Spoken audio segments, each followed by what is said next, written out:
Hello everyone, আসসালামু আলাইকুম। যারা কার হাউস বরিশাল ব্রাঞ্চ থেকে আমি রাহিনবী আছি আপনাদের সাথে। কি অবস্থা, কেমন আছেন সবাই? আমার সাথে আছে টয়োটা ব্র্যান্ডের আইএসটি মডেলের গাড়ি। এটা হচ্ছে 2004 এর মডেল এবং 2009 সালে রেজিস্ট্রেশন করা, অনলি অকটেন ড্রাইভের গাড়ি। আমরা আজকে গাড়িটির টোটাল ইন্টেরিয়র এবং হচ্ছে বাইরের কি অবস্থা আছে, ফ্রেম সাইডে সব একটু ঘুরে ফিরে দেখি। সবার আগে গাড়িটির ফ্রন্ট লুক দেখাচ্ছি। গাড়িটির ফ্রন্টে হচ্ছে আমাদের একদম নতুন চকচকে, যেরকম চকচকে থাকে সেই অবস্থায় আছে। গাড়িতে টোটাল কোনো স্ক্র্যাচ নাই। টোটাল বডি যদি আপনি দেখেন, এটা হচ্ছে লেফট সাইড। এই লেফট সাইডে যদি আপনি দেখেন, গাড়ির চাকার দিকে তাকালে দেখা যাবে যে একদম চাকার নতুন কন্ডিশনে আছে।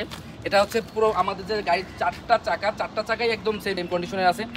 আগামী 1.5 থেকে 2 বছরের গাড়িতে কোনো কাজ নেই, একদম নতুন কন্ডিশনে আছে, একদম ফ্রেশ কন্ডিশনে আছে। গাড়িতে কোনো স্ক্র্যাচ নাই, কোনো একদম ঘষা মাজা কিচ্ছু নাই। আপনি চারগুলো দেখতে, এটা হচ্ছে গাড়ির পিছন সাইড। গাড়ির ব্যাক সাইড হচ্ছে একদম ফ্রেশ, দেখেন কোনো স্ক্র্যাচ নাই বা কোনো ঘষা মাজা নেই। তো এটা হচ্ছে গাড়ির রাইট সাইড। রাইট সাইডেও একদম সেম। এখানে আমাদের কোনো গাড়িতে চুল পরিমাণে কাজ করতে হবে না, কোনো স্ক্র্যাচ নাই। এবং সবথেকে মজার বিষয় হচ্ছে গাড়িতে কোনো অ্যাক্সিডেন্ট হিস্ট্রি নেই। গাড়িতে প্রত্যেকটা গ্লাস যা আছে সব হচ্ছে অরিজিনাল গাড়ির সাথে। এবং আমরা এখন দেখাচ্ছি ভিতর সাইডটা। আসেন।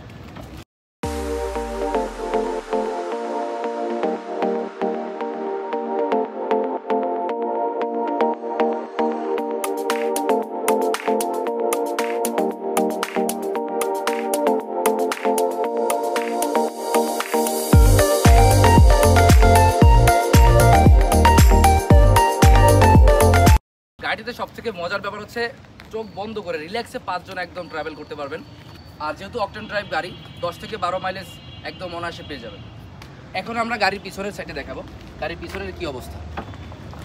পিছনের জায়গাটা কিন্তু খুব ভালো একটা স্পেস আছে। এখানে একটা মোটামুটি ভালো গুড স্পেস আছে।